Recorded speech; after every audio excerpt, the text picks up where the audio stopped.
What's up, everyone? Welcome to Bold Voices. I'm Angela Belcamino. Thank you so much for tuning in. Appreciate you being here. I hope everyone had a beautiful, lovely Christmas holiday. Here we are. We're about to embark on 2026. I cannot really believe that a whole year has passed. It feels like I just got used to writing 2025. You know how that goes. So yeah, guys, thank you so much for tuning in. So happy you're here. Really excited to have my guests tonight. Please chat with us. Please interact with us in the chat. We love connecting and talking with all of you. We want to hear what you have to say. If you have questions, what's up, Joe? Appreciate you guys being here. If you want to share the stream, that would be amazing. You want to like it, you want to subscribe over on YouTube, would be much appreciated. We always appreciate the support. A lot of people have been interacting, live on the stream and then via the clips. It's been really cool to hear the conversations around the topics and the things that we've been discussing. It's been really, really cool. I've been enjoying it. And this is going to be our last two streams of 2025. So tonight I have the incredible Kevin Smith, Madeline Elizabeth, and Jay here with me. Love these guys. Madeline, that headband is so cool. Thank you. I love headbands. They keep all my hair out of my face. Yeah. I probably need to invest in that. Yes. I love it. Fabulous. I hope you all had a great Christmas. It just came and went. It's gone. It's, all the Thank prep. God. Yeah. Did you ever hear the Mariah Carey song, Kevin? Did you ever hear it? Yeah, she got to me like December 7th. Ooh. I spend my holidays avoiding Mariah Carey at all costs because that song sucks. Yeah. And it's like every store. Yeah, well, you had a good run. You had a good run of not hearing it. I broke my record this year, so. Yeah, you were really proud of it for a little while there. Well, thank you guys so much for joining. I thought for these two streams this week, which will be normally, Bold Voices doesn't stream on Mondays, but with all the holidays, things are whatever. So we're doing Monday and Tuesday. Recapping some top stories, things of 2025, kind of reflecting on the year. It's been quite a year. But before we get into 2025 and sort of reflecting and talking about that, the hottest news of the day is the fraud in Minneapolis. And so I wanted to talk a little bit about that first, because it's kind of the talk of the day or couple days, with Nick Shirley's investigative report on his on-the-ground efforts to expose alleged widespread fraud in Minnesota involving over 110 million taxpayer funds allocated to various programs, primarily in Somali American communities. Kevin, I know you said earlier that Nick Shirley broke the internet. Yes, he certainly did. Particularly with the new algorithm, 120 million views on a 42-minute video. That's pretty wild.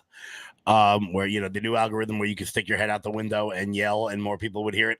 It doesn't matter how many followers you have. But, I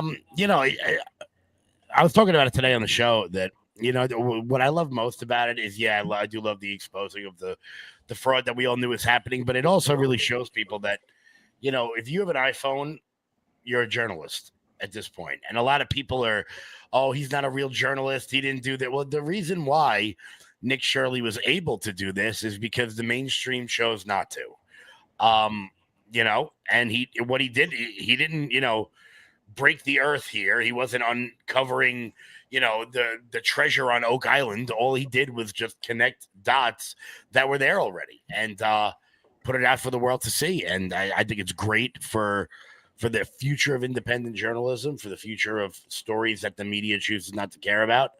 And now people have to answer the questions that we've been asking for quite some time. How is it possible that 100,000 people living in one part of one city could have so much money?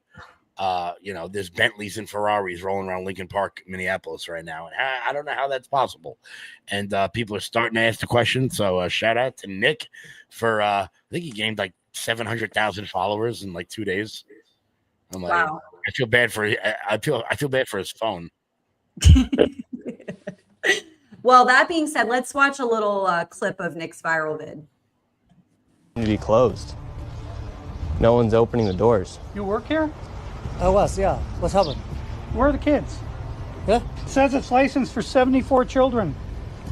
Right here, state of Minnesota. Where are the kids? They Yeah? got paid $1.26 million in fiscal year 2025. It says they have a capacity for 74 children. When? Where are the kids? Right here. State of Minnesota website. You work here and you don't know? I don't know. I was there before. I don't know what's going on. Were there any kids when you worked here? He's there. Kids there. What's How up? many? I don't know. I You don't know? Yeah. You worked here. Okay, well, then you're not of any help. Can I put my son in a daycare here? No, I don't know. Can I speak to someone? No, I don't know. No? Yeah, I would like to see if I can put my son Joey here. Who's your son, Joey? My son Joey. Can I check out daycare center? I'm gonna do my son. No! You're You're a not my liar. I'm the owner. Do you put your kid here in this daycare? No. There is one child in there. Yeah, I'd like to know if this is a legit business. Me, I'm scared of you too. How come I explain you everything? You're scared of me? Yeah. Why? Because of your curry. Because of my color. You said you're scared of me because of my color. Does that make you a racist? Yeah, no. But no. you said you're I'm scared of me because of my color. I'm not saying you're racist. You said you're scared of me because of my color. That makes you a racist. So right now, This is my they're all tax getting money. mad because he's shown the I paperwork don't of this know that. business being registered as a business. 74 children, I've no lived my children. whole life We here. saw one child when the lady opened up the door. Wow. So now where did they're this all money getting go? mad. What was this money spent on? 1.26 million. What was that money Ask spent the on? doctor. There aren't any kids. Ask the owner and the kids. Well, then why are you talking That's for not the my owner proof. if you're That's telling me not to my talk proof. to the owner? I'm sorry. I'm not understand what you're talking about. Do you have a child here? No. Does anybody? No. Where are the 74 kids? Did you lose them? Did you lose these kids? Do I need to call someone? Do I need to issue an Amber Alert for missing children? Are these children missing?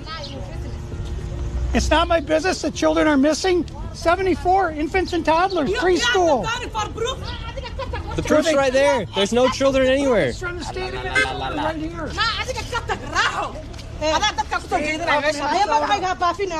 It's kept All right. anyway. I think we're moving on to the next location. Have a good day. Wow. The classic deny. Right? Like, I don't know what you're talking about. Just the noise. La la la la. Like, it's so frustrating. Just think, guys, if we didn't let those people into America, the Statue of Liberty would cry. Or I don't know what, Yeah. So I wasn't really familiar with Nick before this. Have you been familiar with him for a while? What do you know or think about Nick and his work?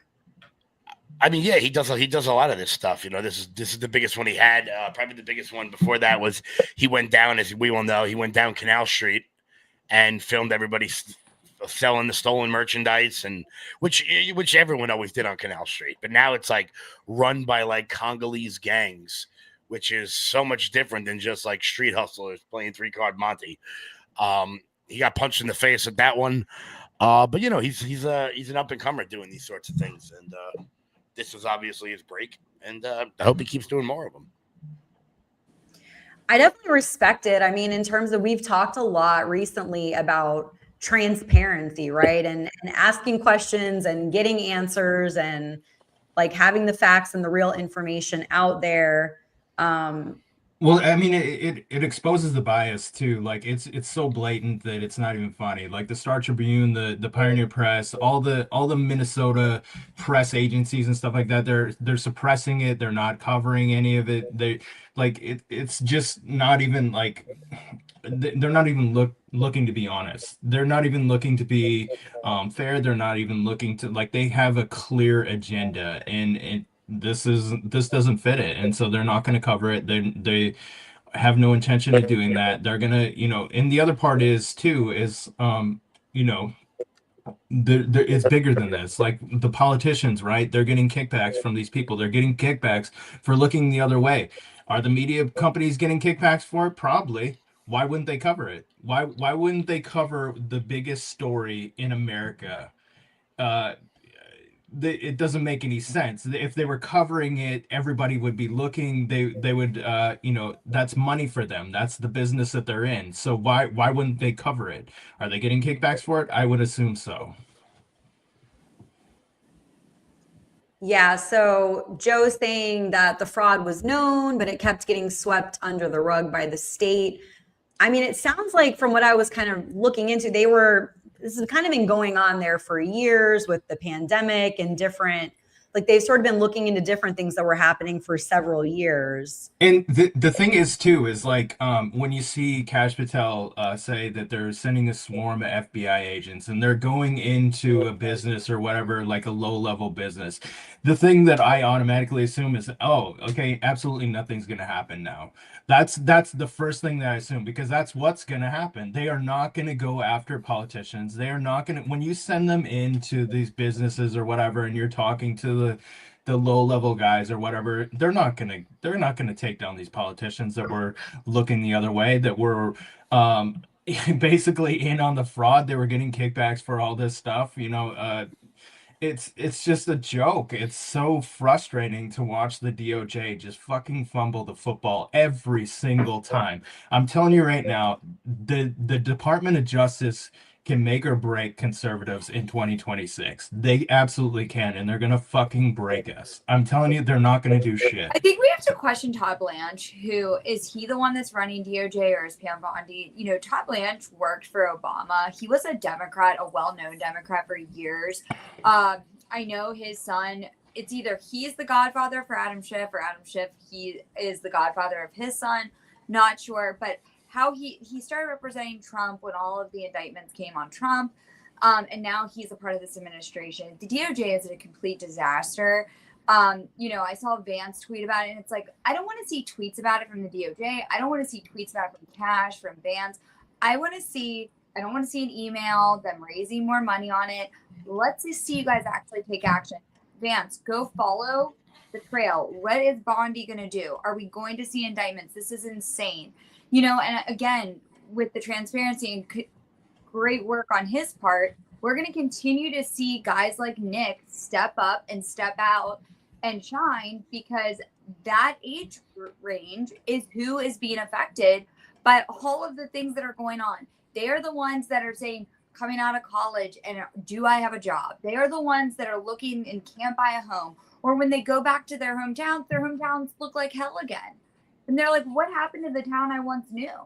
So, I think we're going to continue to see the Gen Zs and the millennials come out of their shell and really fight back on some of this. They all definitely know how to use their phone. They all have TikTok. So we're going to continue to see more and more transparency, but it's going to be from the online sleuths. And it's funny because I omit like both sides. Like when Democrats do it, we're like, what the hell is that? That's bullshit, But at the same time, like when Republicans do it, we need to take ownership. Like it's going to come from both sides, and everyone needs to be prepared that anybody can pull out their camera at this point.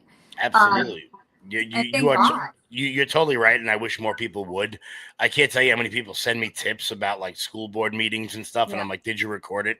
And they're like, well, no. And I'm like, why would you not record your middle school principal talking about the virtues of having a boy in a girl's locker? Why would you not record that? And it's incredibly frustrating when I see it.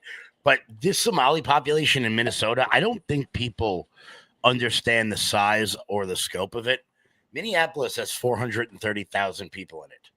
It has 100,000 Somali nationals.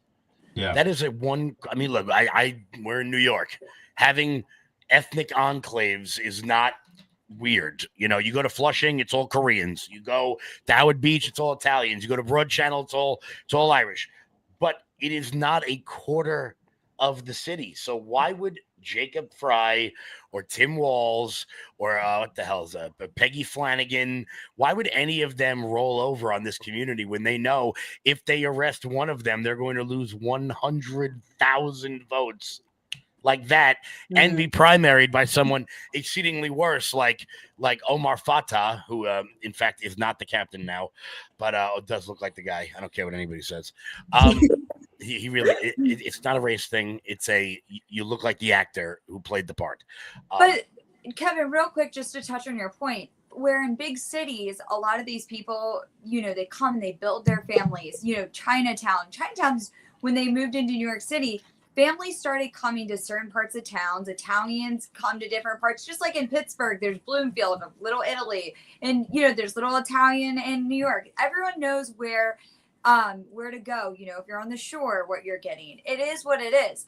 But when you just all of a sudden import all of these Somalians into Minneapolis in all these suburbia areas, people are like, what the hell is this? Also, there's a culture difference. People, it's not just a black and white thing. And I always tell people that. Like, I have lots of friends of all different backgrounds, and I can tell you that if you go to their house for dinner, can you go to my house for dinner? You're going to get a lot of different things. Now, if you go to my mom's house for dinner, if you go to my house for dinner, you might get buttered noodles. But like, if you go to my mom's and like the Italian side of our family, it's, you're going to get a ton of food on like Italian food. If you go to my other friends who may be Mexican, they're going to have a ton of Mexican food. It's just so different. The way they're raised, the way they style, the way they dress, the way they're brought up, the way they go to church, everything is different. So when you import different cultures, this whole idea of melting pot, it doesn't work. It's bullshit. Well, yeah, I went to high school there, and I can tell you I have friends from, black, white, Hmong, like that's generally what was there when I was growing up in Minnesota. And now everybody that I knew has moved out of the city. Like they all moved to Hudson, Wisconsin. They moved to the outskirts. Like if they live in the cities or whatever, they're gonna live in like one of the furthest suburbs or whatever. Everybody moved out of the city, and Somalians moved in, and they are entrenched there. It's crazy. And you can see why these things are happening now.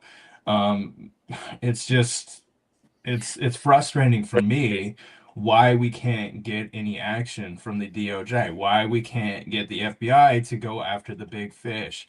If we're going for these low-level people, it's not going to solve any problem. There's obviously a system that is allowing this, and it's like it's so frustrating to watch. It's like I said, when Cash Patel said they were sending in a swarm of FBI agents, right? And you see the guys walking into one of the supposed businesses or whatever, and it's just like, oh, okay, absolutely nothing is gonna fucking happen. Like we're not taking this seriously.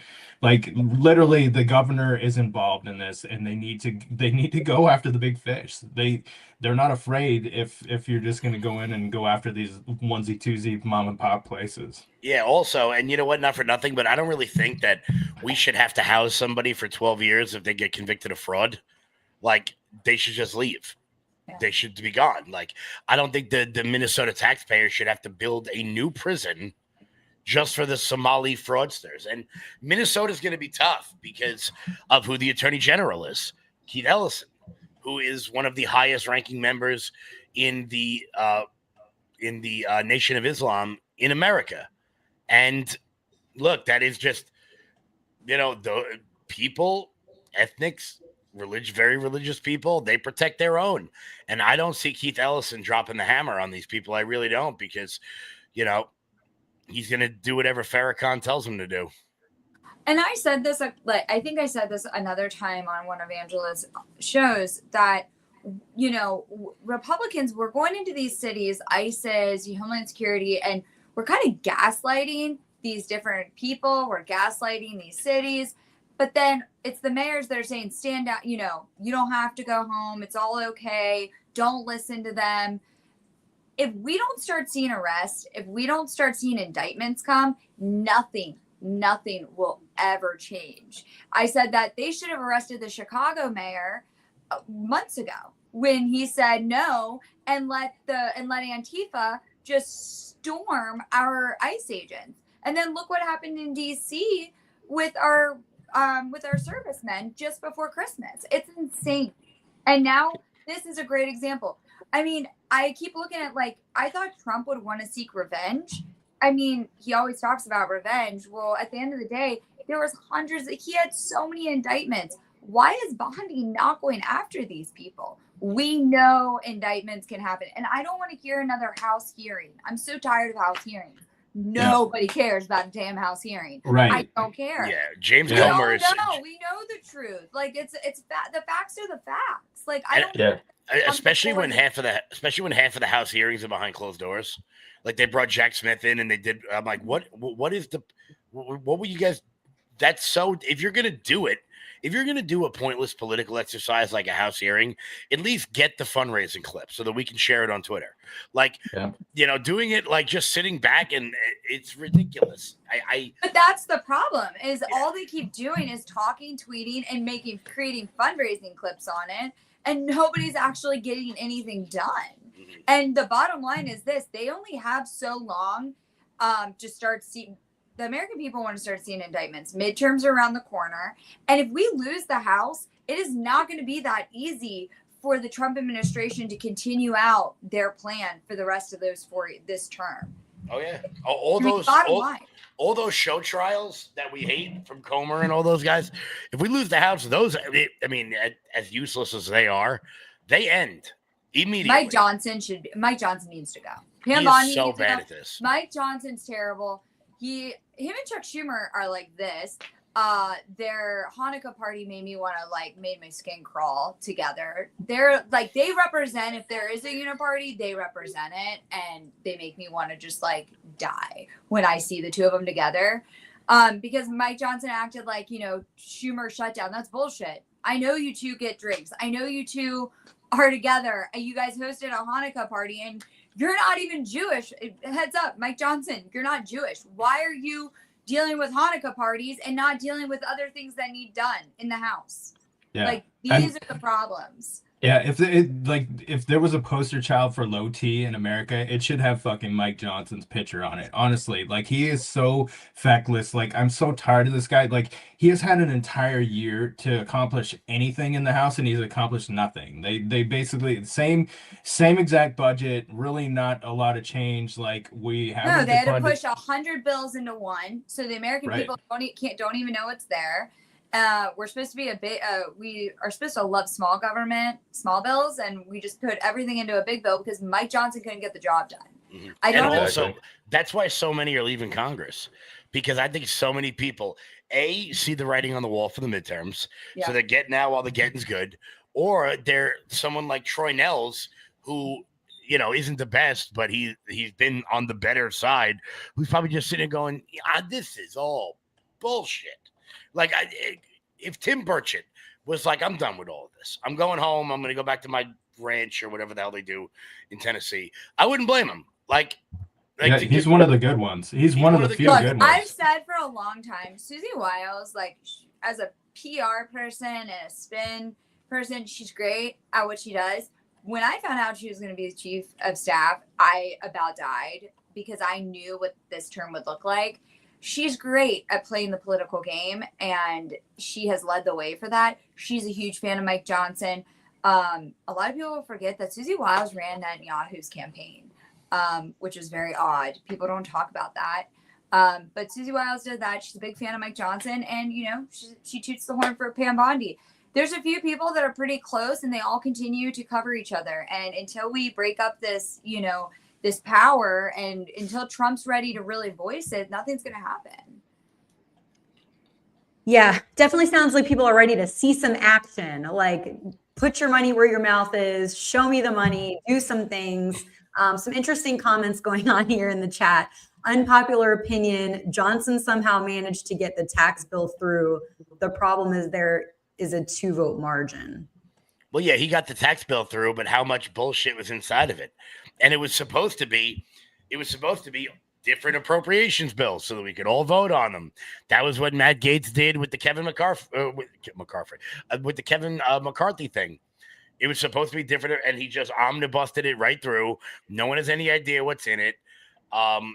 There's all sorts of payoffs to AI companies and surveillance, and there's good stuff in it that got the headlines. The tax on tips and overtime and Social Security and the SALT tax deduction. There were good things in it, but there was a lot of pork. There was a lot of bullshit. I can't wait for Rand Paul to put out his Festivus report that he puts out every year, because that's the greatest political document that gets released every year, when we find out that we've spent $12 million to find out how much tequila a squirrel could drink, or whatever stupid things they end up funding, some bridge to nowhere in Hazard County, Georgia. There's a lot of bad things in it, and it was supposed to be different. And I think that a lot of people on the right are going to start to get very frustrated when they see nothing change, and it's going to lead to a lot worse outcomes. Well, and the biggest thing I see is, I think people like Marjorie Taylor Greene and other people in Congress, I think they see the writing on the wall. And if they can retire, they're like, I don't want my end to be what the end is going to look like here. They're like, I can get out now. I can have my book deal. I can go on. I can run for Senate. I can run for something else. But this is not what I want. And the voters that voted for me, I know this isn't going to work. And so I do think we're going to continue to see people leave. We're going to continue to see people give up. And we have really great candidates who are not being seen, because unfortunately, there's a lot of bullshit that goes on with the way our elections are run and who's running things. And Mike Johnson hasn't even put out who is the targeted races. Nobody's talked about targeted races. People have called in. They're great congressional candidates and with incumbents and whatnot that are wanting to run. And it doesn't matter, because nobody knows who's a targeted race. Yep. I mean, I'm lucky because my races here are always targeted.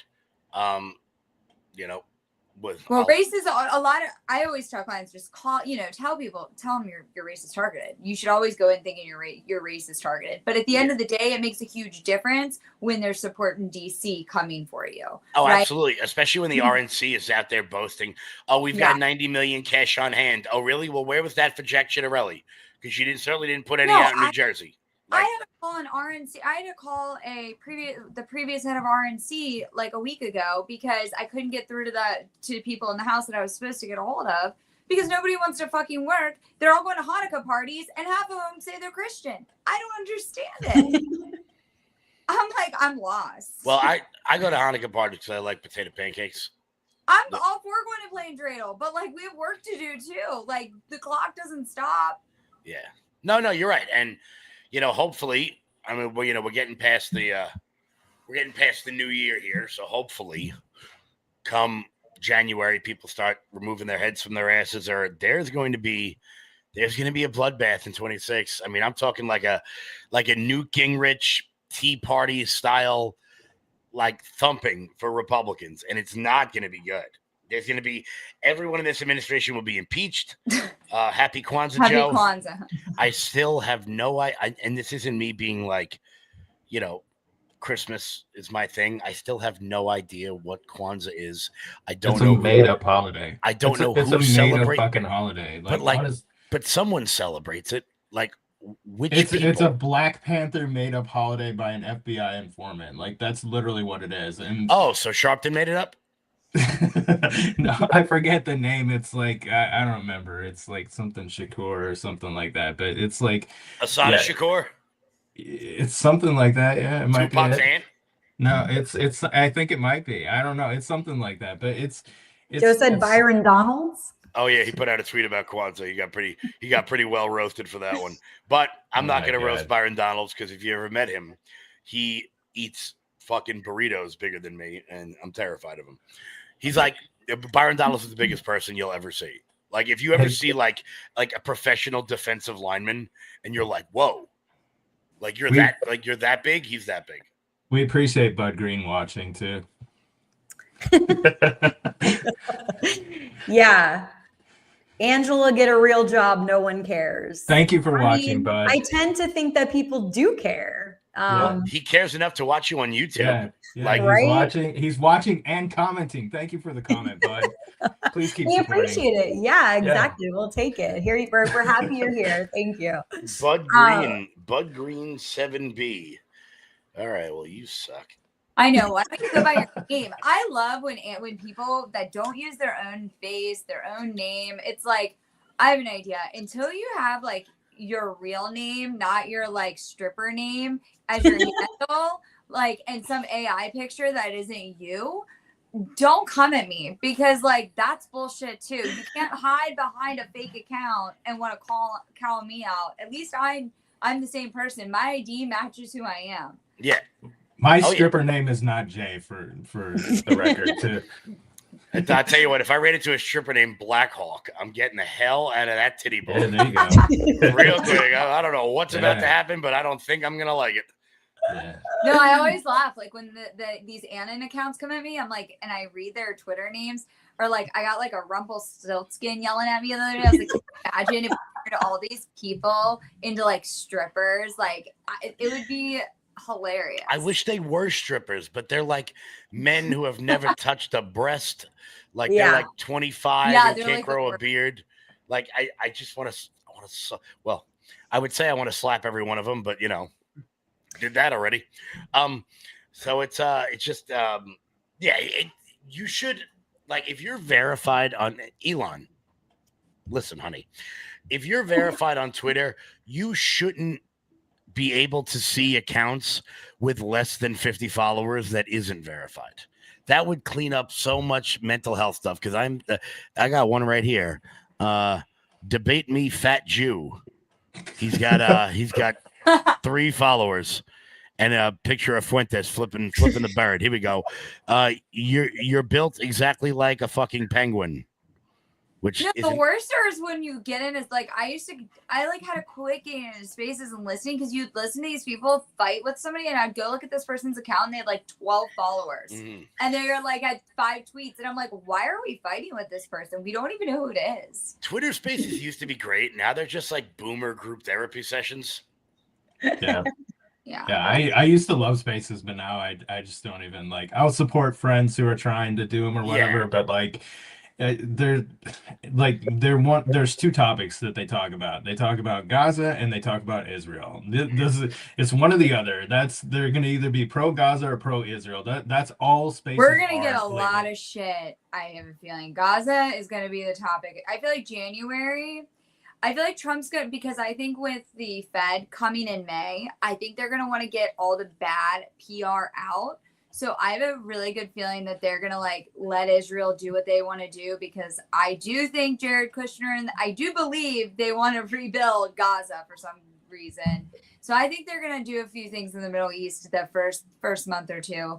Let that go. Get all the bad PR out in the beginning of the year because come May, we're going to see the Fed change and the rates go down. And I think that's when things will actually start to see positive.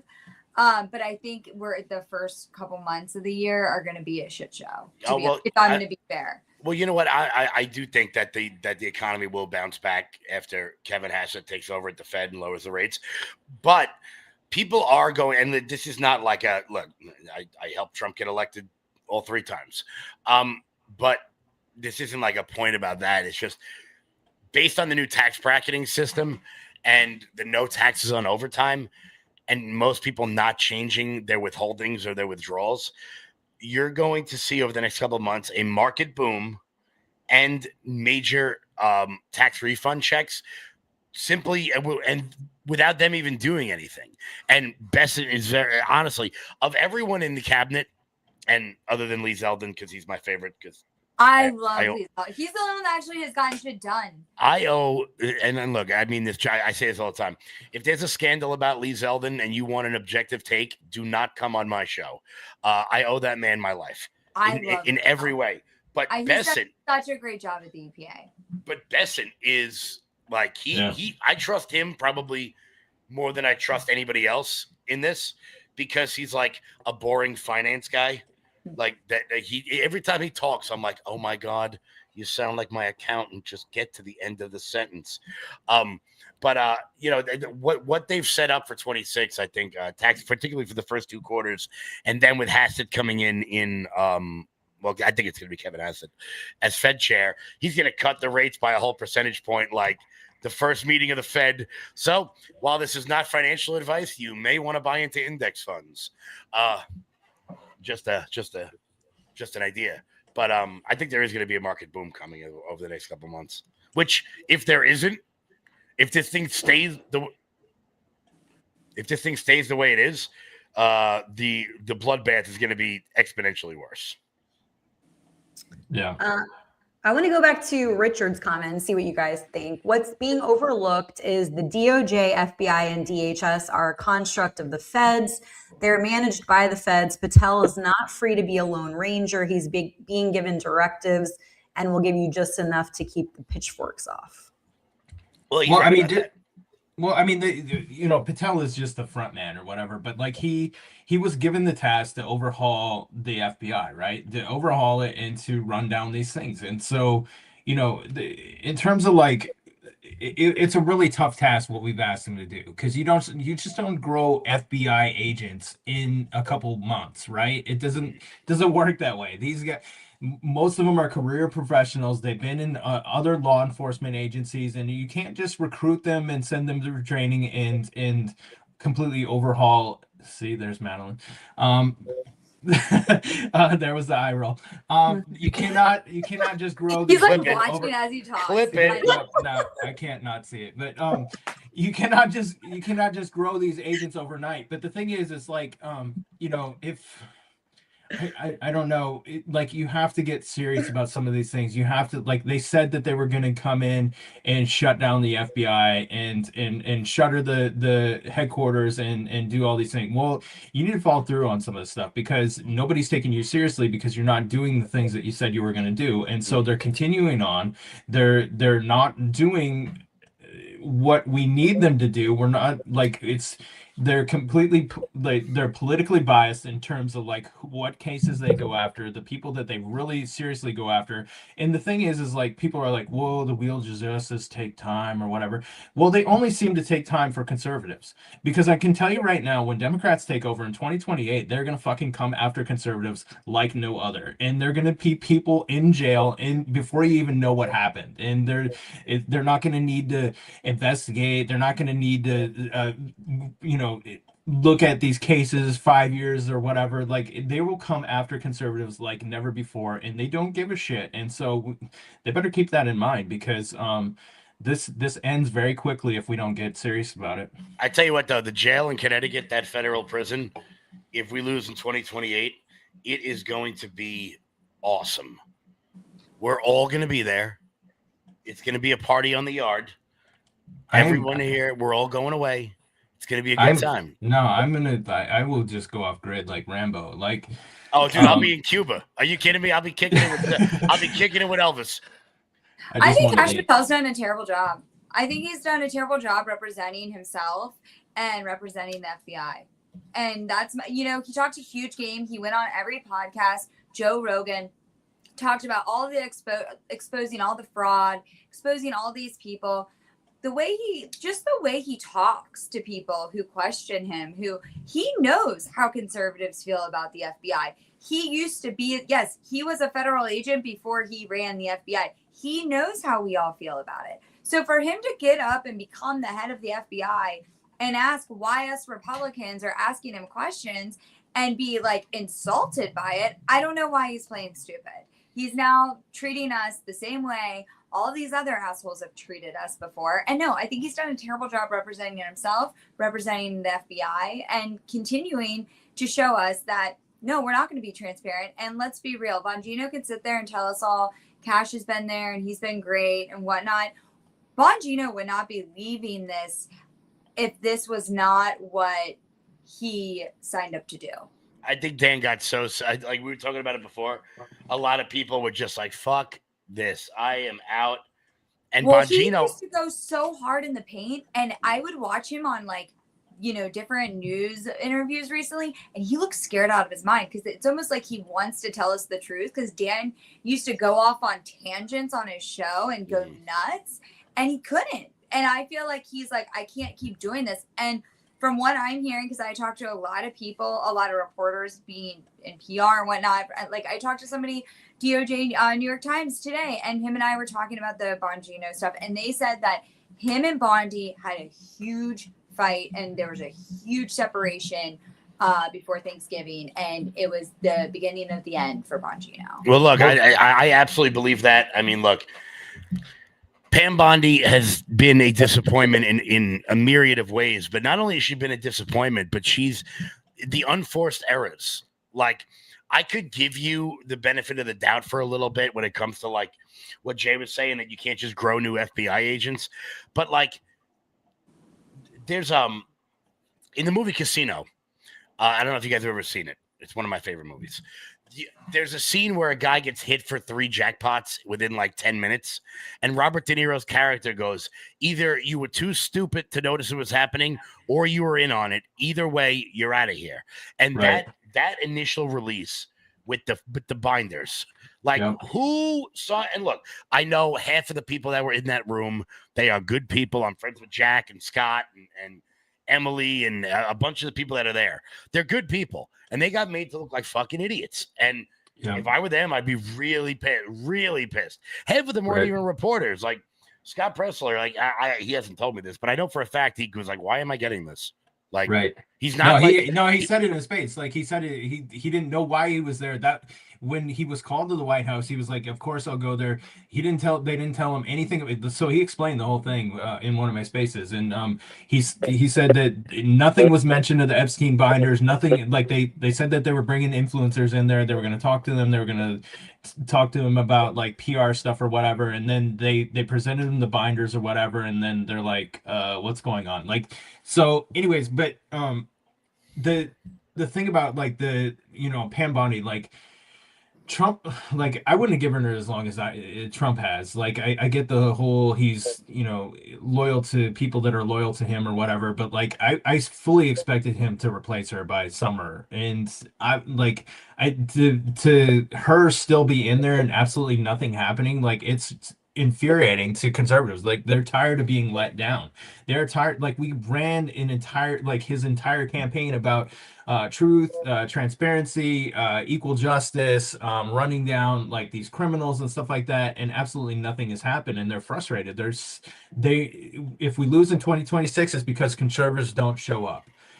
Democrats are going to show up regardless, but if we lose in 2026, it's because conservatives didn't show up, and they're not going to show up because of this reason. I'm telling you right now. Exactly. They're not motivated, and why would they be? You can't run on the promises of the last election. You have to run, and that's why I'm saying they're putting a lot of their weight in this big, beautiful bill and the tax returns and the market booming. If that doesn't come to like a serious start, though, like the midterms will already be kicking off by the time people are even beginning to see that. Like we start like late spring is when the first election starts. Like that state's I don't know which state. I don't have it on my notes right now, but like they all start late spring. Like you have to be ready to go. Yeah, that's crazy. It is, and I'm usually a pretty big optimist about these things, but historically presidents lose their midterms. You lose 26 seats, 24 to 26 seats. Look back in the history, that's the average. If you have the White House, that's as many seats as you're losing. Oh boy. Well, yeah, I tell you what, if my congressman loses, I fucking announce the next day. So I don't want him to lose, but Well, great conversation, guys. Been super insightful and valuable feedback. I want to cut to Tim Walz's response to the Nick Shirley investigation, because Kevin's really excited because Tim Walz looks like if Marge left Homer. Like what he would look is like, he doesn't know where the iron is. He can't really match well. The hair is he's got a whole Bernie Sanders I don't own a comb thing happening. Well, let's check it out. What happens when they target communities for their own benefit. This is what happens when they scapegoat. And this is what happens when they no longer hide the idea of white supremacy. So it sounds to me, Nick, that Governor Tim Walz is saying that you and others that are out there trying to expose this, you're doing it because you're white supremacists. What is your response to him? Yeah, Tim wants votes.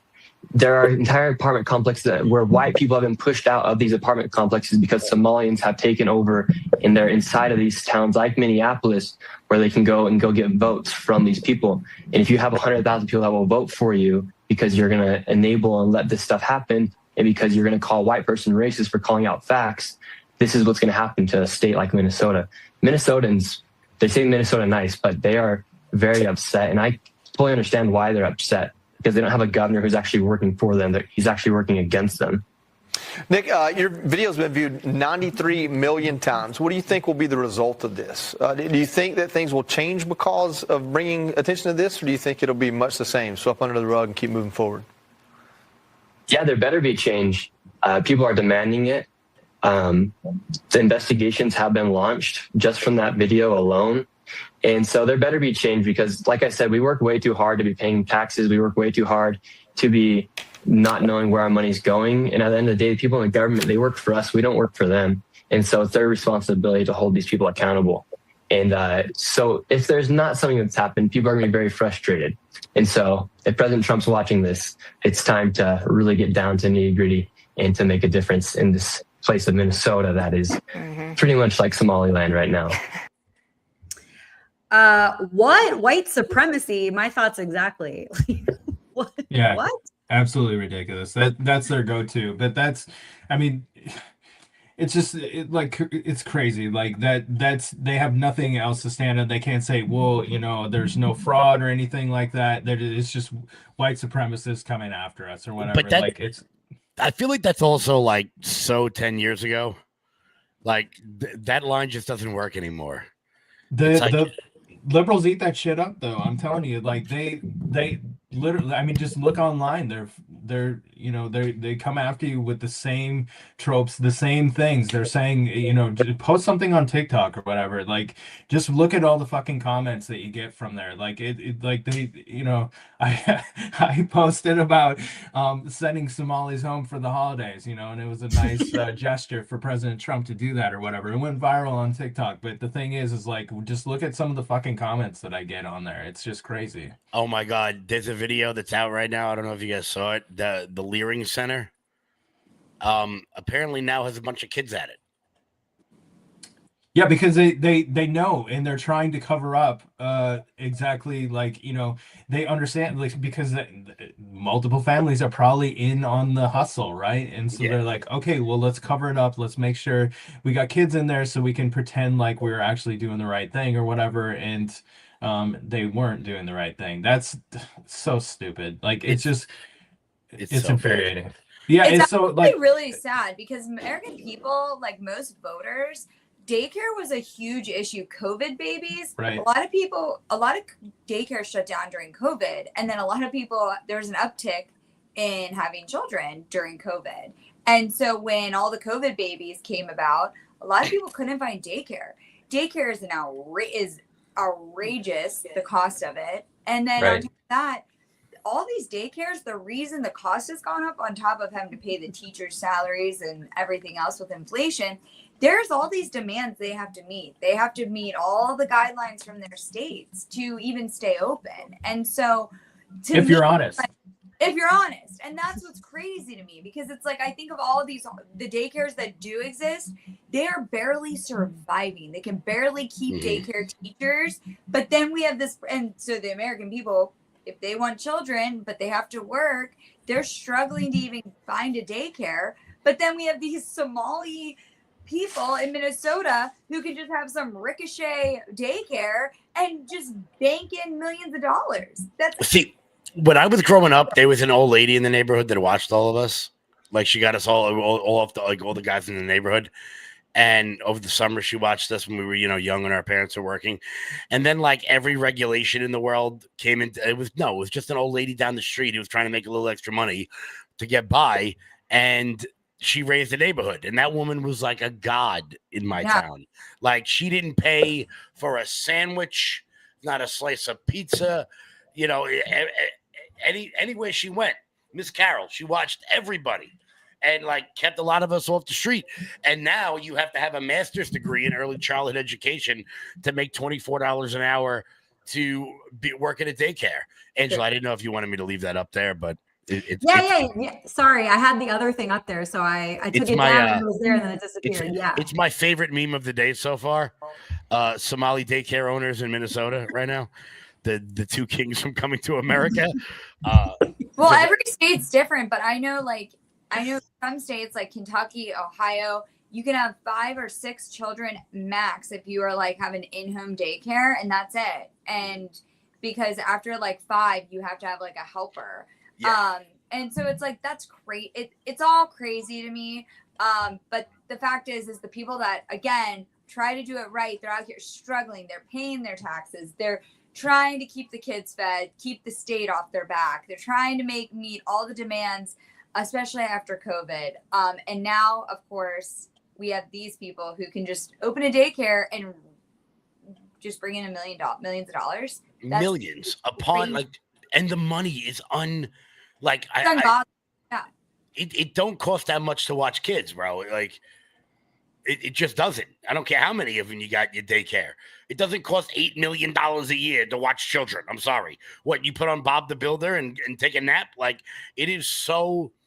But you know what? That is just like the perfect Milton Friedman, Thomas Sowell example of like government programs, and like the problem with said government programs is that they just, all right, yeah, we'll just funnel money into it and nobody checks anything, nobody asks any questions, nobody does anything about it, and then when it gets exposed, it never goes away. What does Sowell say? There's nothing more temporary. Oh no, what does Freeman say? There's nothing more permanent than a temporary government program. Like, well, it costs $0 when they don't show up, right? When you funnel the money back into the community or whatever, that's what they're doing. I mean, it's obvious, and that's why they were livid when Nick Shirley was exposing them, right? Their hustle is up, but the thing is they got a governor that's going to protect everything that they're doing. They've got a governor that's going to go along with it, and now they're going to, like the Leering Center or whatever, they're gonna have kids show up and pretend like they're actually running a daycare or whatever until we get off their back. That's really what they're gonna do, and they're probably gonna get away with it. In Blue, Minnesota, they're probably gonna get away with it. It's absolutely fucking fair. The Leering Center, like, that is, they cared so little about getting caught that they didn't even fix the fucking sign. That's don't care. everywhere. I feel like white people are like, we're like afraid to go 5 over the speed limit, right? Like the day our tags expire, we're at the court, we're paying to get our tags done for our cars, whatever, pay our taxes. I feel like white collar crime, all of us are afraid to even like do one little thing, but then it's like all the real criminals, they're out here balling. And that's how exactly, I was not going to get stimulus. But like, I know a ton of people that got like stimulus and all those like, paycheck protection plan, all the different stimulus and ideas during COVID. And I'm like, I'm not taking any of it because I don't want to deal with the government. I don't want to deal with it later. I know so many people in California. If you would go back and see how many people made so much fucking money off of COVID bankrolled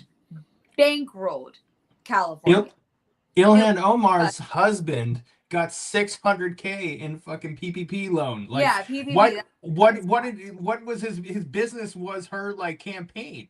Why would he get a fucking PPP like loan for people COVID? Are getting PPP loans and they don't even really have a real payroll. Like their payroll is themselves. It was absolutely insane. And I know people that don't even work and they were coming up with like LLCs and getting crazy amounts of money. And I'm like, I would be scared to death. I would still, if I did something like that, I'd be sitting here scared to death. Like they're going to figure it out. I'm fucked. Like, yeah. You know what I mean? Like I'm over like here, Ilhan Omar's actual husband. Off of my taxes? Am I allowed to get this off?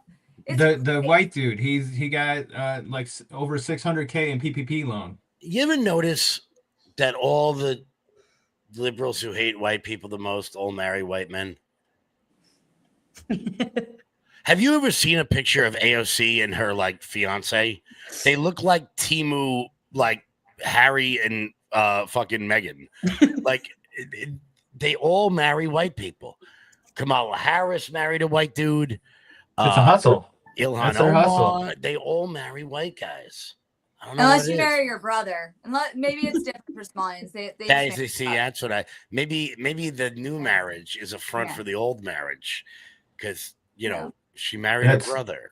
Yeah, what do they call it with the gay guy that has a wife or whatever? That's their beard or whatever, like to cover for the whole thing. But yeah, no, I just it's just like why would he get a $600,000 loan? Like what he doesn't have a there's no company producing like vehicle parts. Like there's no like his like it was like a freaking political pack for his wife or whatever. Why would they get $600,000? Like it doesn't make any sense. This goes back to 2020. Hey, DOJ. Hey, Trump. Like, they stole the election, right? We've not seen anything about election integrity and how anything that's gone on with the interference in 2020.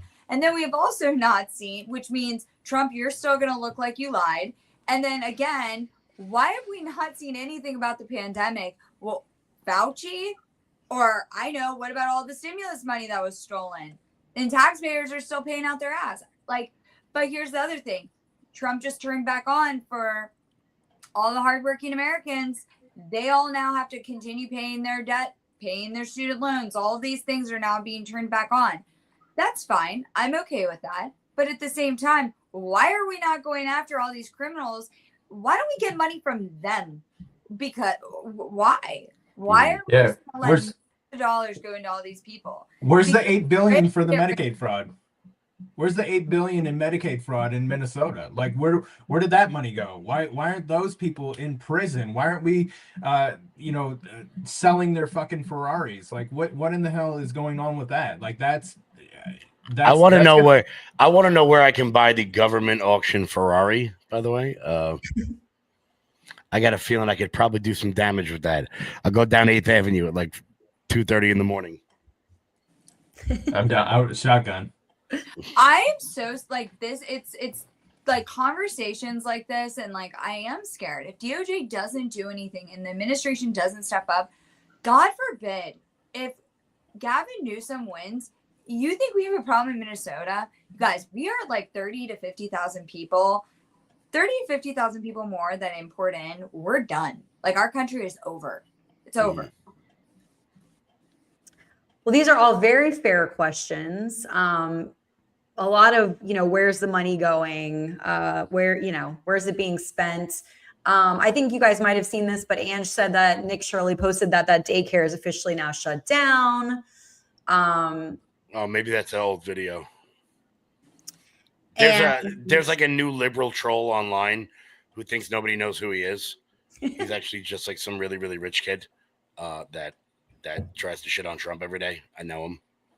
But Spencer Hackyman. Have you seen him? No, not yet. I'll send it to you. Okay. Yeah. And then Jack said, Madeline, that's because you're not a criminal. Today's politicians want criminals to vote for them, which was part of the conversation we were having earlier, right? Of why people won't do anything about it. All right. Well, finally, to wrap this up, because, you were mentioning her already, Pam Bondi, we gotta, close it out with her statement. So her response to the Nick Shirley situation, Minnesota fraud. Nick Shirley's work has helped show Americans the scale of fraud in Tim Walz's Minnesota. The Justice Department has been investigating this for months. So far, we've charged 98 individuals, 85 of Somali descent, and more than 60 have been found guilty in court. We have more prosecutions coming. Buckle up, lawmakers. Oh, Jesus. Do you buy it? Buckle up. And I want to I don't. Can they put out like all 85 people, because mugshots.com is like a thing. Can we get a mugshot of all 85 and click their link to see what they were actually arrested for or indicted for? Because I'm curious. I have like it. Did Pam Bondi and her DOJ do it, or is this like an old investigation that somehow rolled off, or is it like a DUI? Like, well, I'm really curious. Why mention Tim Walz though? Why mention Tim Walz in that tweet, right? You're mentioning him because you know that he's complicit in the crime. And so, if you're really going to be serious about this, you need to go after the big fish. You have to take him down and punish him with the process. Like literally get the ball rolling on some of these politicians, because you need to punish them with the process, because they're not afraid of you. They are not afraid to continue with this. They're laughing at him. Like it's a fucking joke. Like, don't even tweet about it. Like, seriously, I don't even want to see Pam Bondi. I don't want to see Mike Johnson tweet anything. Like, literally just put out what happened for the day, and that's it. Like, I want to see them actually doing shit. Like, you have to I don't want to see. I don't need their tweets. I don't need to know what they got going on. We got plenty of influencers out there that are going to tell us what's going on. We don't need to see shit from them. Why mention Tim Walz' name? Because you know that he's complicit in the crime, and so do something about it. So, Madeline, I actually have that pulled up right now. I'm going to try to share it to my screen. What they were found guilty of and what they were sentenced for and everything. And there's a whole list on Wikipedia. They were found there's still trials going on, but they've been going on for the last couple of years. Let me see if I can I do this? She took office in January. So anything that happened prior to Pam Bondi taking office, I don't count as Pam Bondi doing the fucking job. Just work. Sorry. Yeah. Okay. So here we go. Let me try to scroll this down. Just tell me, is it scrolling? Yes. Okay, so here's the list of all the defendants that were sentenced, or what they stole, amount allegedly stolen, right here in that column. And they're sentenced. What? Does it show when? When, I will see. I do want to give a big shout out to Sharon Ross for being the only non-Muslim name on here. You know what, Sharon? Good on you, babe. Somehow you found a way to steal $2.5 million. I will look. Let me pull it up here. 2025. My thought process though is for anything federal. By November of 2025, out of these, what is this, 78 suspects, dozens pled guilty. So I think this might have been while she was in office, but I have to assume that in January 2022 they raided it. By October 24, the number of indicted individuals that reached. Yeah, so it was something that happened before. Right. Yeah, they're just finishing the job that the last administration did. So once again, Pam Bondi, like, why did it take Nick to come back around to get all of these people to open up the door again? Hold on a minute. Hold on. They picked Tim Walz while this was all happening. That just dawned on me. Yeah. He was running for VP and it just didn't get mentioned.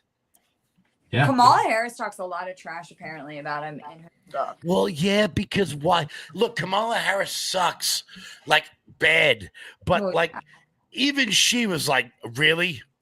There's 140 million Democrats in this country, and this is the fucking guy you pick?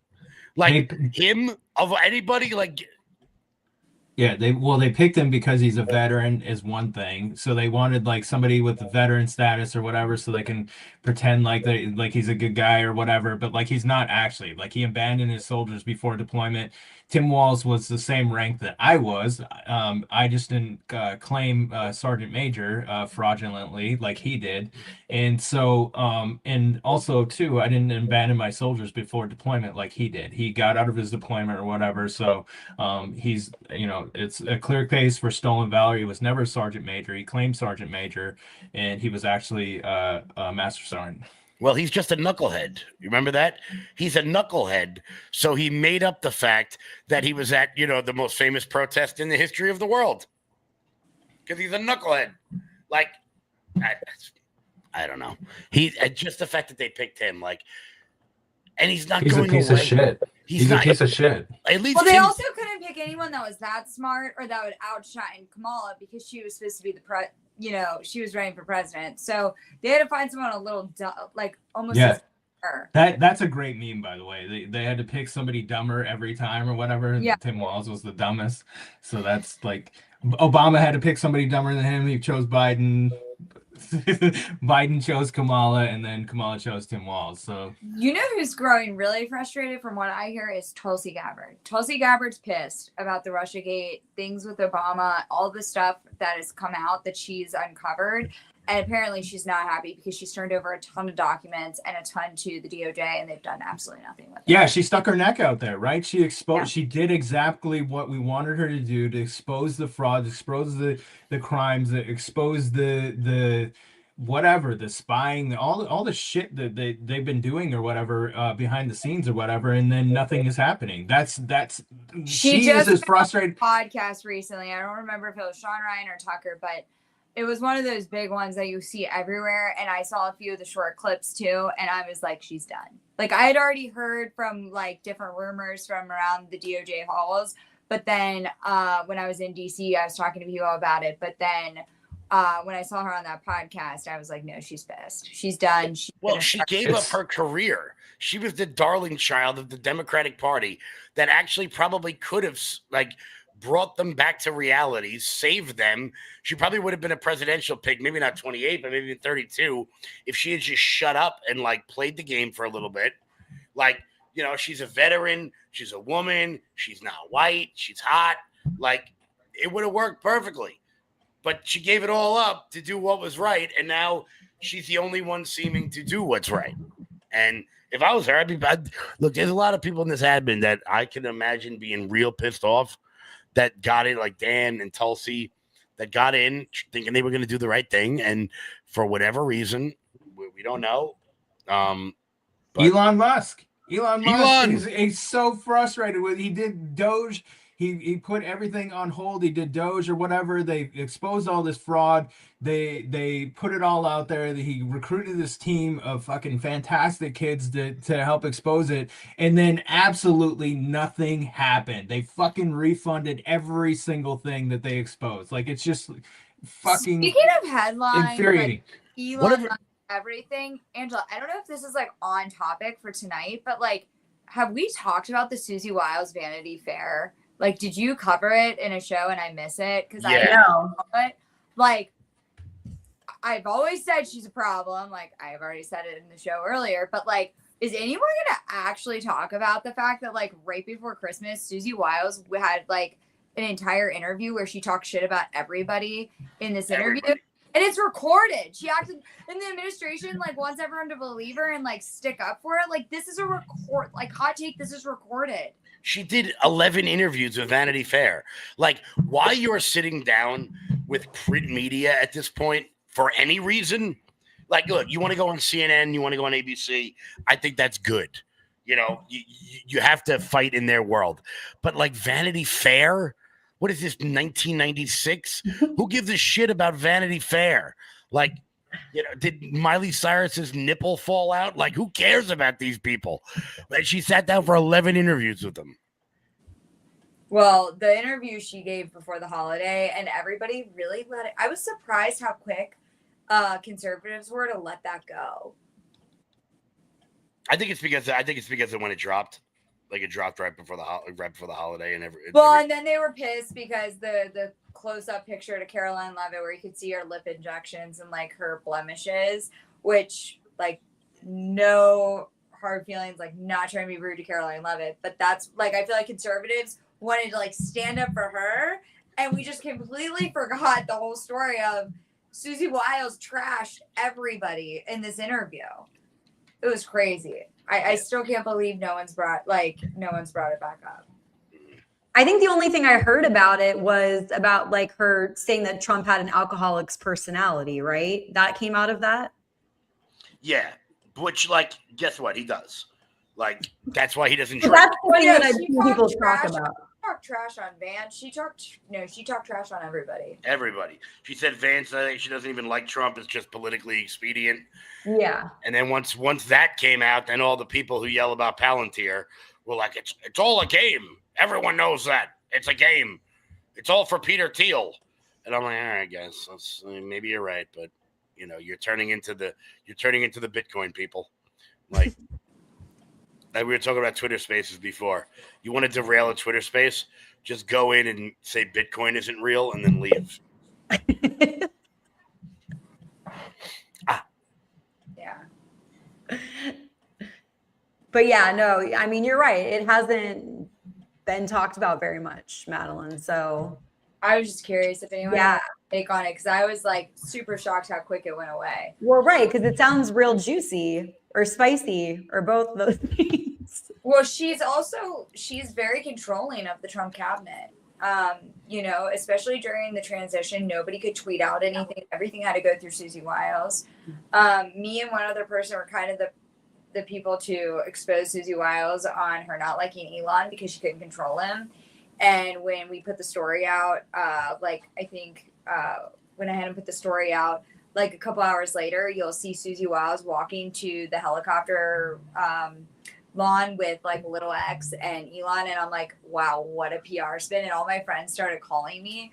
And it's like, I'm like, I have her numbered. And it's, you know, she's awesome at PR. She's great at spin.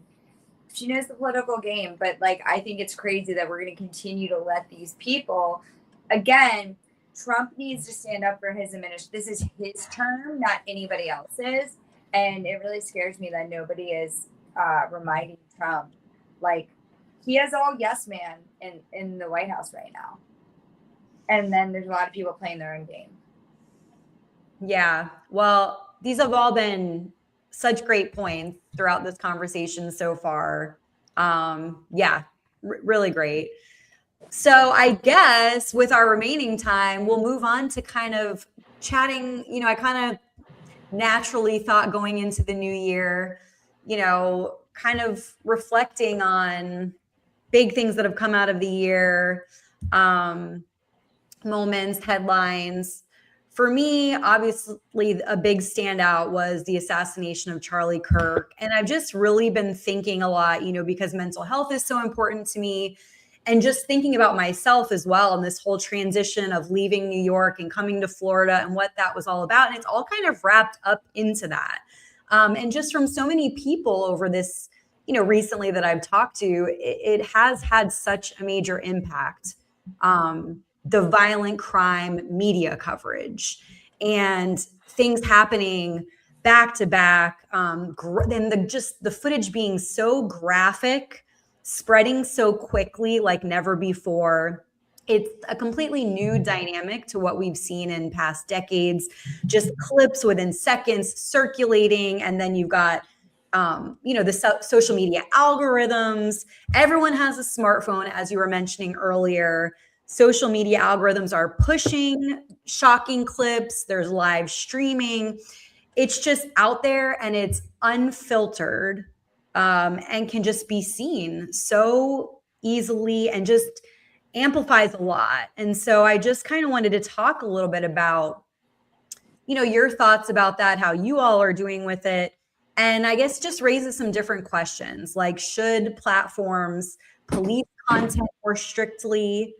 Is there some responsibility there? Like, should we have access to seeing, should things sort of be, you know, limited or blurred, or so that it's not, you know, it's just really something interesting that stood out to me in this past year, especially because, you know, I feel like Irina on the train, her stabbing, and Charlie Kirk happened so back to back. And I just felt like it was so jarring for so many of us. I mean, it's for me, it's like it's kind of an all or nothing type thing. It's like there's so many different people. We're talking about billions of people. How do you control that from getting out in seconds or whatever? You really can't. So you got to like, and the other piece is like who's in charge, right? Who's in charge of the company? What content are they gonna filter? What content are they not gonna let out or whatever? Well, we saw, in the past few years or whatever, a lot of conservative content will get suppressed for those reasons, and it's still getting suppressed, even on X. And the thing is like, you know, they'll claim like it's under the guise of like, safety and not showing these things or whatever, but like they use it as a weapon in a lot of ways. And so I don't want people to see Charlie Kirk getting shot. I don't want my kids to see that shit. But the thing is like, if we don't do that, do people like Nick Shirley not get their video out and expose this corruption? And so for me, it's kind of an all or nothing. Like you're either for free speech or you're not. And I don't want the bad parts to get out. I don't want our kids to see that shit, but that's, I guess that's kind of a parental responsibility to, monitor what your kids are seeing too, I guess, and because the thing is like when you start suppressing things or whatever, you're going to suppress the good things that come out too. Absolutely. I think you gotta. I think something's got to be done about social media companies with kids under 18, under 16. There's got to be some kind of cap on it, some kind of way to filter it out. That there has to be. Instagram is making girls insane. Boys are. Snapchat is terrible for children. Children Yeah. like in middle school are starting to send nudes at like the age of 12 now because of Snapchat. I didn't have Snapchat in middle school, but my sisters were younger and they did.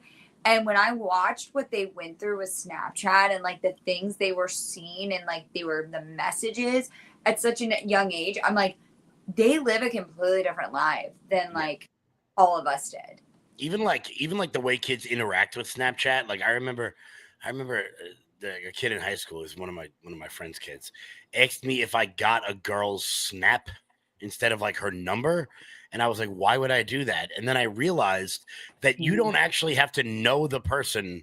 Like if I want to call one of you two, like I have to ask you for your phone number. And then we interact. On Snapchat, it's just random dudes like interacting until they find whatever the hell it is they're looking for. You can see kids' locations. A lot of kids don't realize that their Snapchat locations are on. So there's a lot of predators on Snapchat that are just watching these young girls, and then they're going and finding them because you can find them on the maps. I think Snapchat is really dangerous, and it's one of those apps that is not talked about enough for children or young children, I should say, middle school and high school. I think it should be banned personally. And then you look at obviously TikTok, and you have all these little girls in crop tops dancing half naked and with a Temu cup trying to sell it to me for $1. I can't do it. Like I just can't. With the Temu cup. I keep like TikTok for me is like I get on and I'm like, why is every person on here either selling me something from China or I'm getting an algorithm that I'm not even gonna like it's an algorithm that like it's a censored algorithm and I'm just like I'm not interested in it. Why you don't follow me? Why you getting a censored algorithm, bro? What the hell you? Well, I'm getting because I like somebody told me to look up like juice box on TikTok. I don't even get on TikTok. Like I've never like juice box. And I'm like, what do you mean? Look up? And they're like, go put in the emoji like apple juice. And I'm like, well, and I get it. I know why they told me to do it because of like my stances on certain things. But like I was like, okay, Jesus now Christ. I get it. I was like, that's dumb. I was like, I don't care. Like I don't. Why is that apple? Oh, okay. Yeah, I'm gonna have to do a deep dive after this because I don't know. I promise you, you're not. I promise you, you're not gonna have to do that care. deep of a dive. Yeah, like I'm not even that. Like I'm not that far down the rabbit hole, guys. Like I'm not. It's pretty like surface level. You're not out here slapping groypers in the street. No, like rookie. You got to get your game up, kid. What are you doing? I know.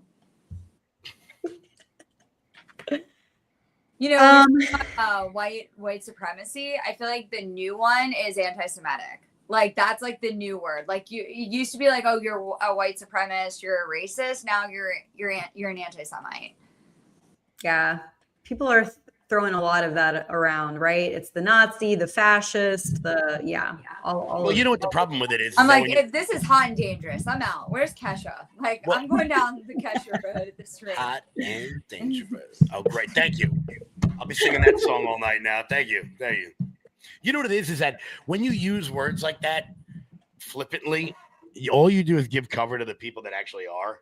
Yeah. And I think that's incredibly dangerous.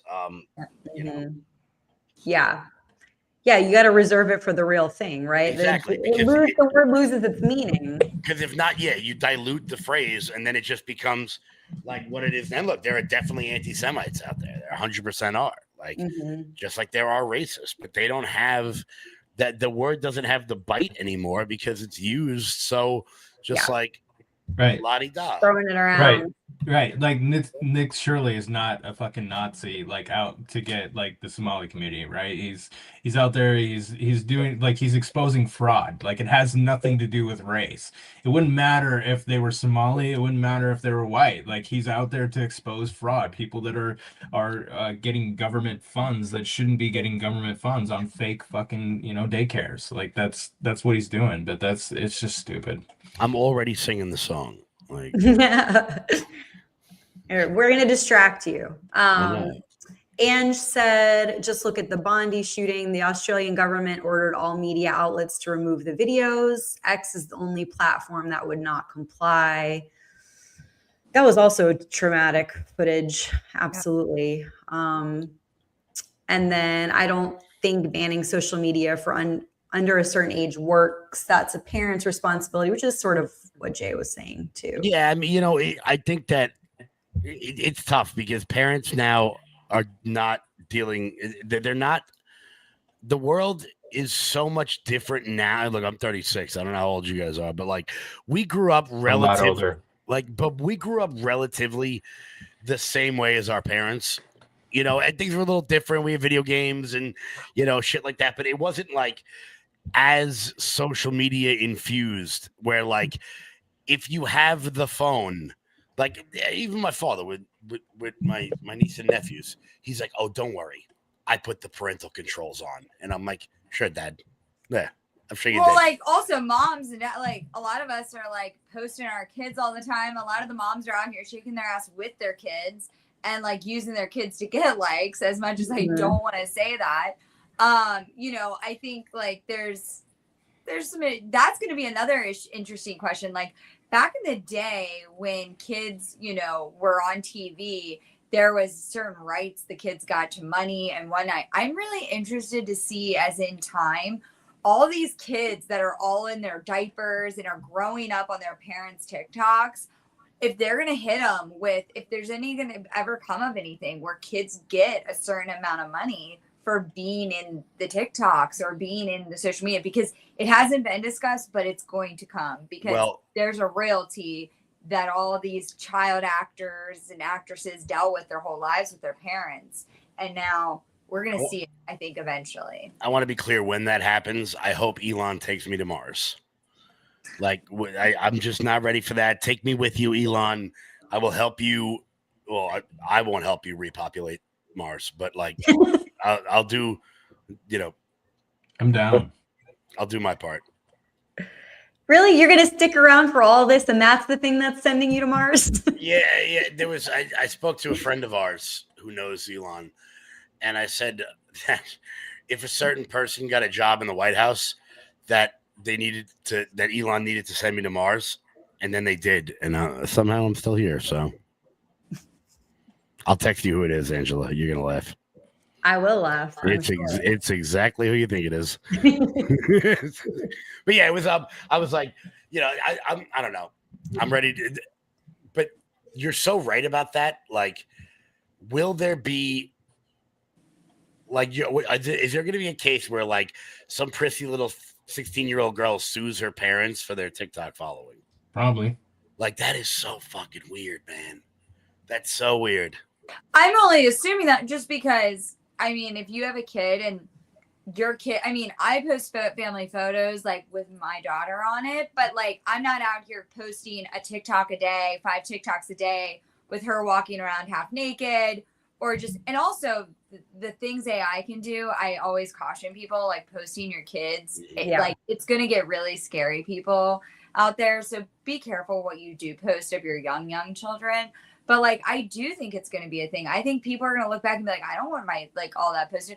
I look online now and I'm like, wow, there's a lot. Can you imagine all these kids, everything they do is on social media now. And so like their entire life is going to be Googleable. You can chat GPT a dossier of these people from the time they're a baby. And like, that's crazy to me. Yeah. Well, and I've seen documentaries too that have come out of these like families that do the YouTube channels and the videos, and they profit like an insane amount, but they're their kids, and they're essentially like abusing, like working their kids, and then they're the ones profiting and making all the money off of it. So a lot of the kids can't even go to school because yeah. they're too, like a lot of the YouTube, if you go look at YouTube families, no like judgment here, but like a lot of YouTube families, it's not because the kids can't go to school, it's because the kids have to film.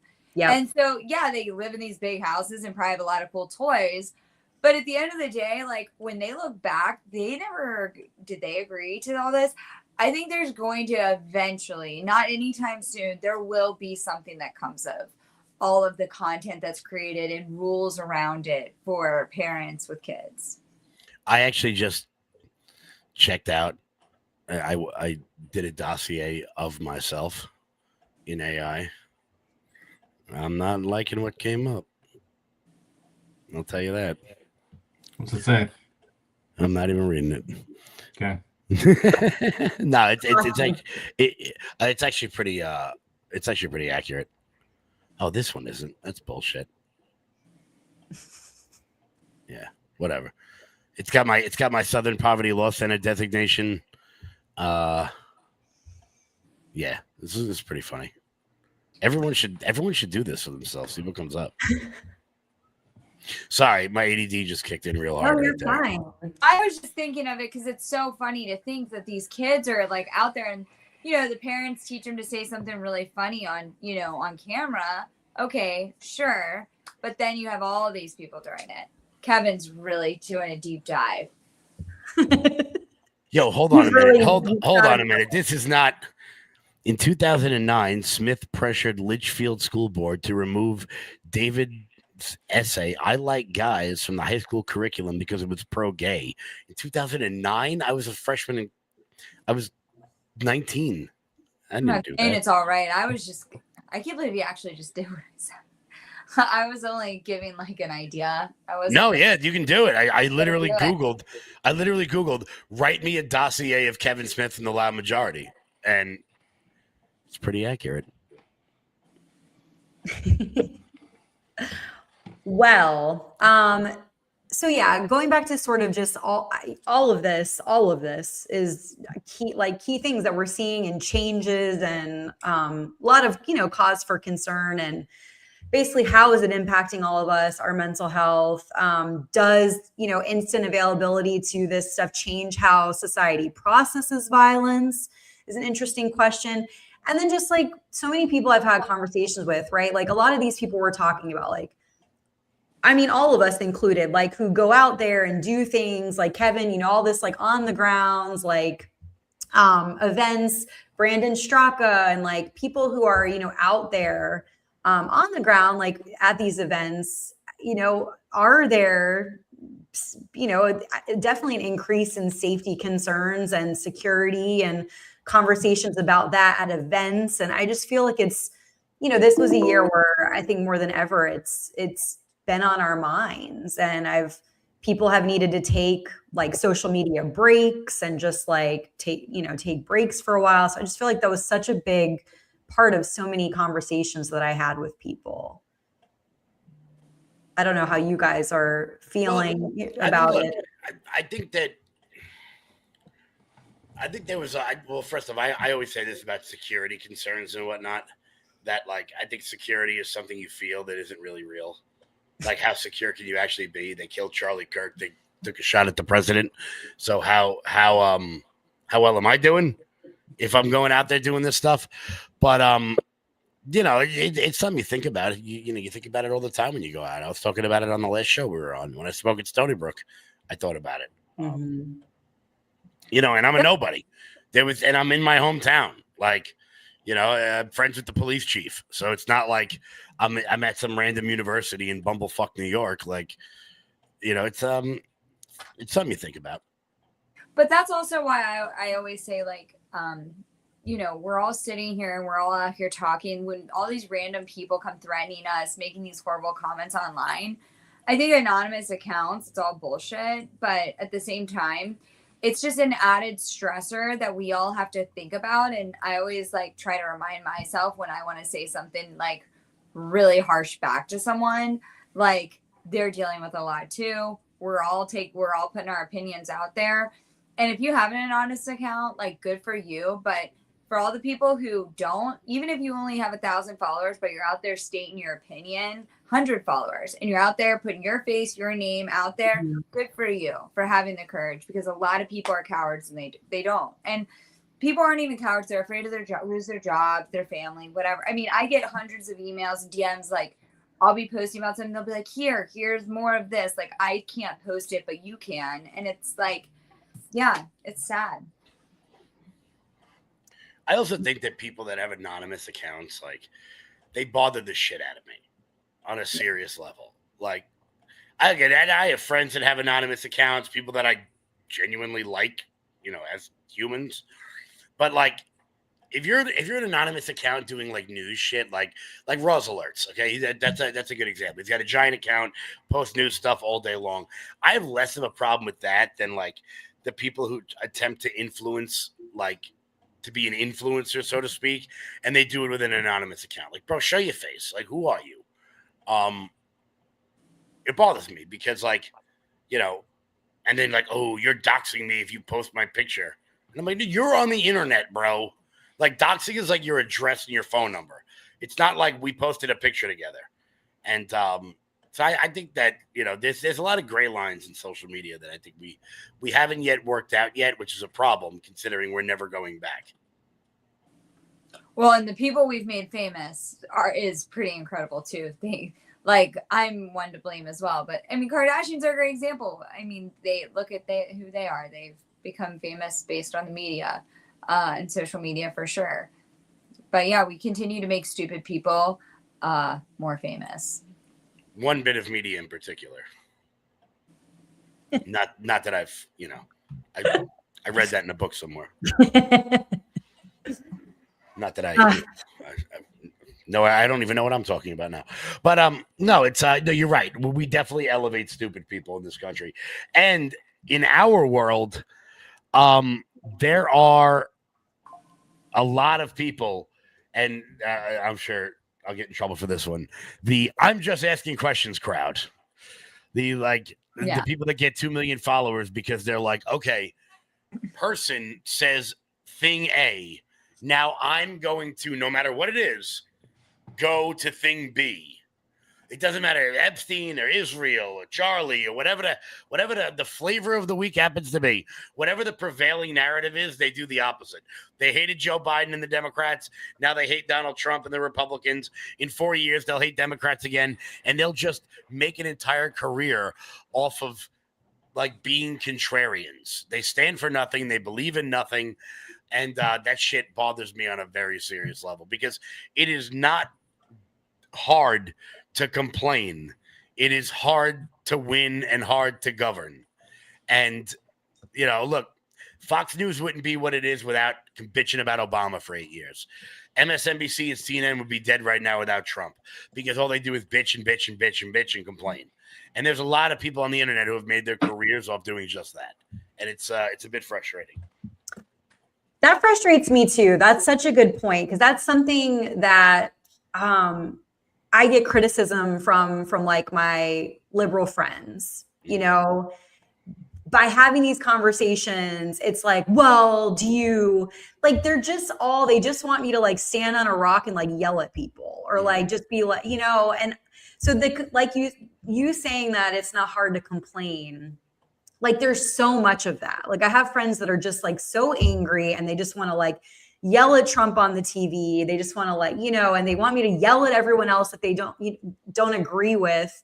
It's like, but how is that helping anything? How are we getting anywhere? Like, what are you actually doing? So they're just so critical, not even understanding, like, what I'm trying to do. Yeah. And they just want me to complain and bitch and be angry. And I'm like, I don't see how that's constructive. Exactly. Those are just I have a cousin like that. She sucks. I think you're doing a great job, Angela.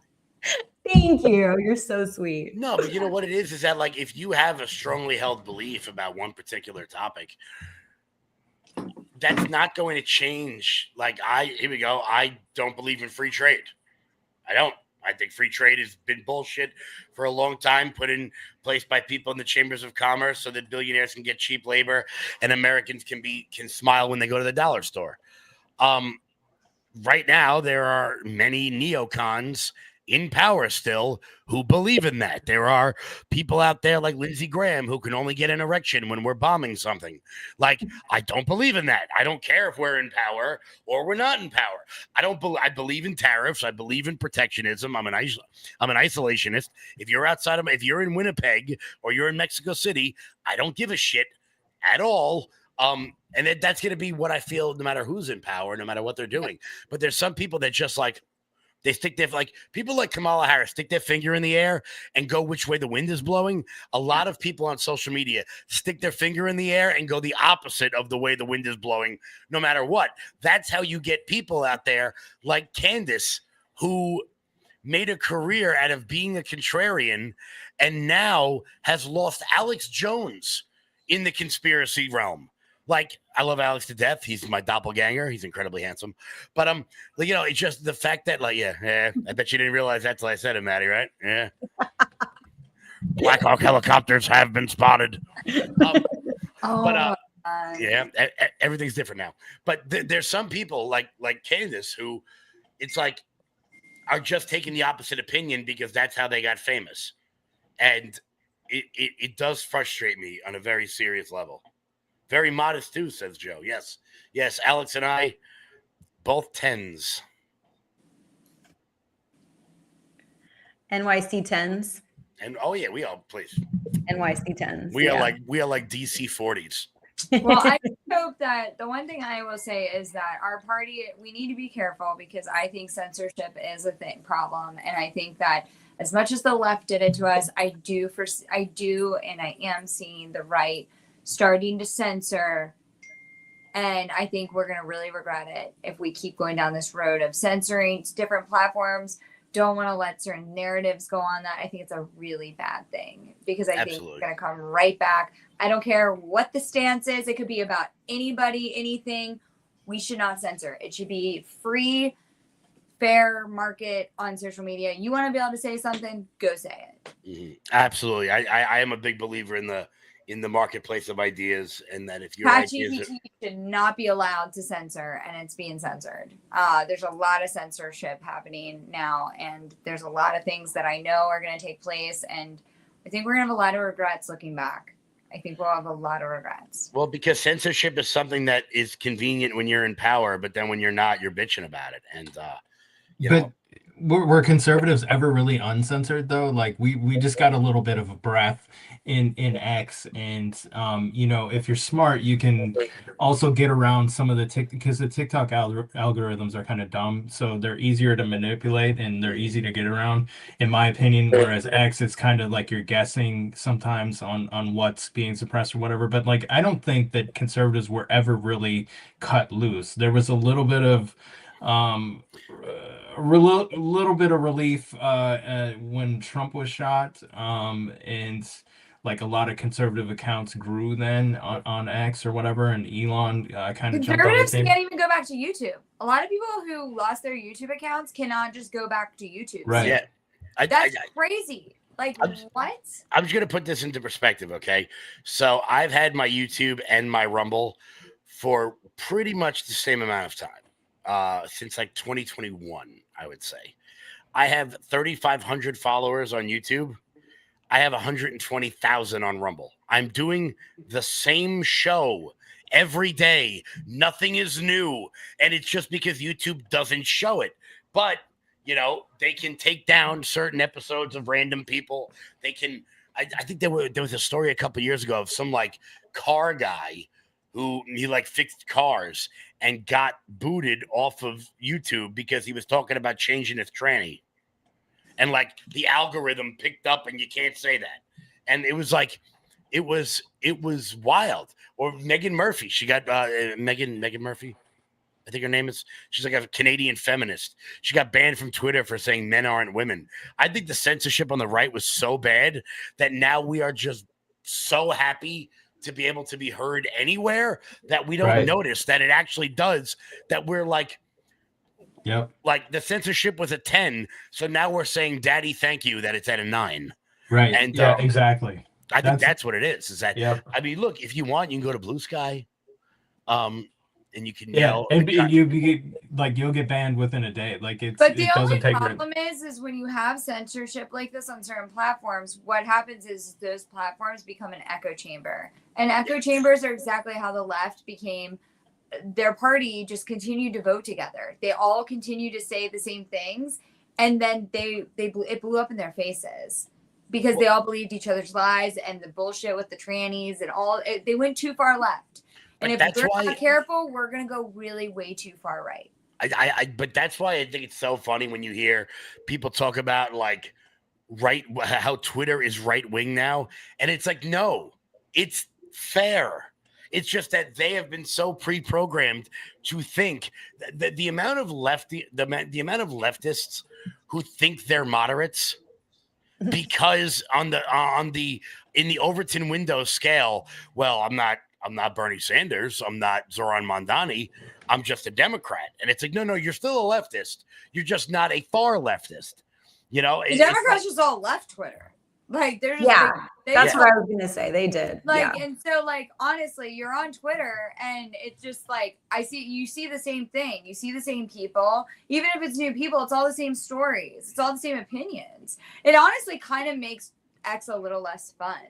Not that you want different, you want the fight and the bad comments, but you want to see the other side of it. And this whole having these different platforms where we all can't just see and have these conversations, that's what sucks. And going back to Charlie Kirk, that's why he wanted the dialogue. Yeah. And that's what Twitter was supposed to be about, and media and creating these stories. And it's just so unfortunate because these platforms want to keep censoring us. So it's like all the left are on this platform, all the right are on this platform.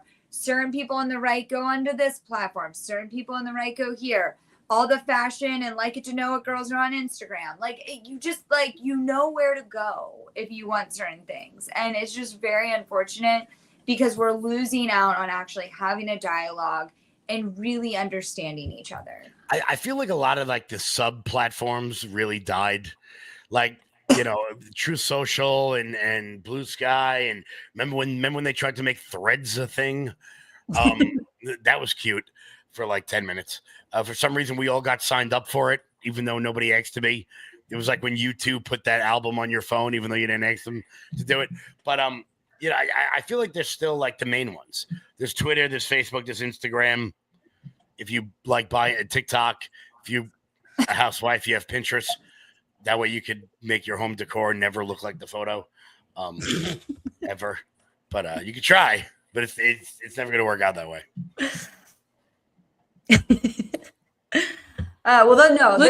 is a great point. Just saying. Wait, TikTok does? Angela, doesn't Blue Sky have a ton of Democrats on it? I feel like there's a ton of liberals on. That's all it is. It's not dead. It's just we're not on it. It's not our conversation. But it is like getting on Twitter for Democrats. They live on it just the way Republicans live on Twitter. Yeah, but it's way more hardcore. If you say anything conservative on there, you will be banned from the platform immediately. Because I have an anonymous account over there, and it's really a parody account or whatever. And but the thing is you cannot put anything conservative on there. They'll immediately ban you. What's Taylor Lorenz up to? I haven't heard from her in a while. Has she gone outside yet? I don't know. I'll check it out. I'll see. I don't know. I haven't seen either. We don't follow each other. I'm not. Yeah. I know Taylor Lorenz. Can't get on there and go after Democrats and actually say things to them. They'll just. You cannot. You'll be kicked off the platform immediately. I'm telling you, anything conservative you say on Blue Sky, you'll get kicked off immediately. Oh, fuck them. There's no conversation over there. And that's the other thing. That's the other thing too. Is on X or whatever. What conversations are we having on there with liberal accounts, right? I get called a Nazi 30 times a day. That's my interaction with liberals on there. There's no nothing positive. They're calling me a Nazi, so I mean, right? There's no hope for you. Okay, that's my liberal interaction for the day or whatever. They call me a fascist and Nazi or whatever, and then that's it. So do I really even want to have the conversation? Do it. It's fun. No, I live in Harry Sisson's comment section. I live there because he's so much fun. Yeah, I have better things to do. I mean, there are exceptions, you hope, right? It's like, I feel like in some of our spaces that we were doing a while ago, like, John Collins would be there. And like, we were able to, sometimes it's good to try and see, like if we didn't try, like we wouldn't be having this conversation right now. So it makes me happy, yeah, it's a case by case basis, but Yeah. we can keep trying.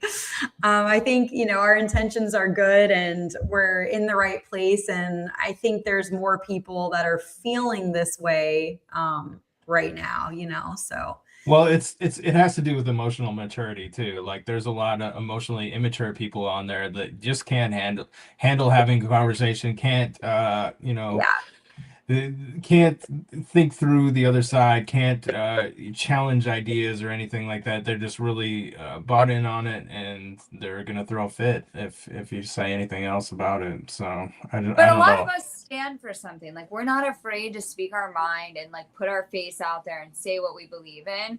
Like 90% of American people, they A, won't do it, and B, if they will do it, they're gonna hide behind another account. So like a fake account. So like that's the sad thing is like we live in that world too. And so I do get what you're saying, where it's like it's a case by case basis. But the censorship, I highly want to say I think Republicans should try to not go on down the road of censoring, because we have cried for like a decade about censorship, and even though we're still being censored, I just don't think it's right to censor other people or certain narratives. No, absolutely. Nothing should. I don't think almost anything should be censored.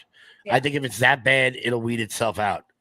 And I think that good people have to stand up to the stuff that they find to be reprehensible, whatever that sort of thing may be. But Ange, I got to jump. Yeah, no, it's all good. I know we're going to wrap up. Thank you so much, Kev. I appreciate you being here. Go ahead and peace out, but I'll talk to you soon. Thank you again so much. Guys, anything you want to shout out? Yeah, go for it. Nah, just hit the little follow right here. Hit that little follow button, Kevin Smith 45. Now that you all know I look and sound like Alex Jones and totally ruined my relationship with Maddie. So I'll catch you guys soon. If I don't see you, have a happy new year. Everybody be safe. Remember, an Uber costs a lot less than a lawyer. So absolutely. There's my little Be PSA. safe. Happy New Year, Kevin. Thank you so much. Everybody follow him. Check out Loud Majority. Thanks, No Kev. passion problems, Kevin. Well, thank you guys so much. This has been awesome. Joe said, thanks, guys. Fun space. Hey, we're streaming. We're streaming here. We're on all the things at once. I appreciate you guys. Oh no, I lost Jay. Jay, what happened? Maybe he's gonna come back. I roll my eyes. I feel like he'll We'll roll. There we go. Wait, you see, he's back. We'll simultaneously roll our eyes, and we brought you back. When you disappeared, I was like, I just need to roll my eyes. We just both roll our eyes, and then you reappeared. I lost audio. I've had technical difficulties tonight. Well, you've done great. I mean, we made it, basically 2 hours. So here we go. It all worked out. Thank you guys so much for being here. I really enjoyed this conversation. As always, really, really great conversation. Great. So many great points. The chat was lighting up. They were loving it, weighing in. It was really, really great. So if I don't see you guys or talk to you, Happy New Year. Madeline, are you having a chill New Year's after your big Christmas, or no, you have big plans? I'm going out of town, yeah.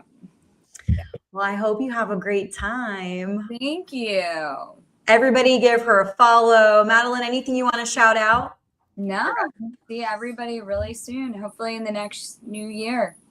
Yes, I absolutely. love coming back and visiting on Angela's podcast. Oh, you're the best. I love having you. You're amazing. Thank you so much for being here. I know you got a lot going on, so thank you so much. Happy New Year. And Jay, what you got going on this week? Nothing really. I'm old, so I don't do anything special for New Year. But it is my birthday this weekend, so